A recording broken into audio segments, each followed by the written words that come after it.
வெந்தயக்கீரை கொஞ்சம் அதிகமாக தேவைப்படுதுன்னு வெந்தயம் போடுறதுக்காக போயாச்சுங்க. வெந்தயம் எப்பவுமே வந்துட்டு போட்டு கொத்தியெல்லாம் விடுறது இல்லைங்க. கோடு மாதிரி போட்டுட்டு, அதுக்கப்புறம் வெந்தயத்த அப்படியே லைனா போட்டு விட்டுட்டு, அப்படியே மூடி விட்டுறது தான். சூப்பரா வந்து தளஞ்சு வந்துரும். இந்த மாரி போட்டோம்னா, இடையில களை எடுக்கறக்கும் ஈஸியா இருக்கும். அதே மாதிரி அத பறிச்சு எடுக்கறக்கும் ஈஸியா இருக்குங்க. எனக்கு இப்படியே போட்டு பழக்கமாயிடுச்சு. அதனால இப்படியே தான் போட்டுருக்கிறேன். வெந்தயம், மல்லி, பாலாக்கு இதெல்லாமே வந்து அந்த மாதிரி தான் போட்டுருக்கேன். மத்த கீரையெல்லாம் சின்னதா இருக்குது அப்படிங்கிறதுனால, அத வந்து எப்பவும் போல போட்டுட்டு அப்படியே வந்து கீறி விட்டுருவோம். வெந்தயத்த போட்டு முடிச்சுட்டு, தண்ணியெல்லாம் விட்டுட்டு வந்தாச்சுங்க. கீரை வந்து கேட்டிருந்தாங்கன்னு சொல்லிட்டு, கீரை கட்டுறதுக்காக கயிறு வந்து கட் பண்ணிட்டுருக்கிறேன். எவ்வளோ கட்டு வேணுமோ, அந்த அளவு கயிற கட் பண்ணி வச்சுட்டோம்னா, நம்ம கீரை வந்து புடுங்குனதுக்கப்புறமா கட்டுறதுக்கு ஈஸியா இருக்கும் அப்படிங்கிறதுனால, கயிறு வந்து கட் பண்றதுக்கு வந்தாச்சு. தம்பிக்கு கோல்டு அப்படிங்கிறதுனால தம்பி ஸ்கூலுக்கு போகலைங்க. என்னதான் கோல்டா இருந்தாலும் வீட்லலாம் இருக்கிறதில்ல. நம்ம காட்டுக்குள்ள வந்தோம்னா, முதலாள காட்டுக்குள்ள ஓடி வந்துர்றது.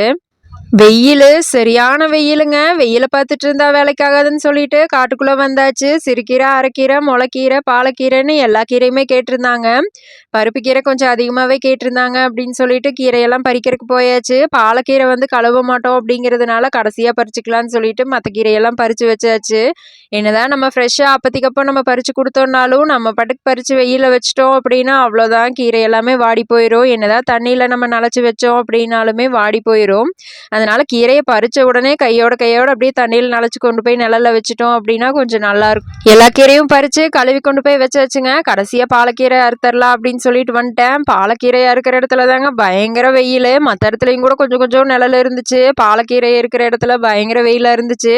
செடியோடு இருந்தா கூட அந்த அளவு தெரியாது. நம்ம கட் பண்ணி வச்சுட்டோம் அப்படின்னா அப்பத்திக்கப்ப வாடிருமே, சீக்கிரம் கட் பண்ணணுமேன்னு சொல்லிட்டு வேக வேகமா கட் பண்ணதுல கீரையை மட்டும் கட் பண்ணலிங்க, கையும் சேர்ந்து கட் பண்ணி விட்டேன்.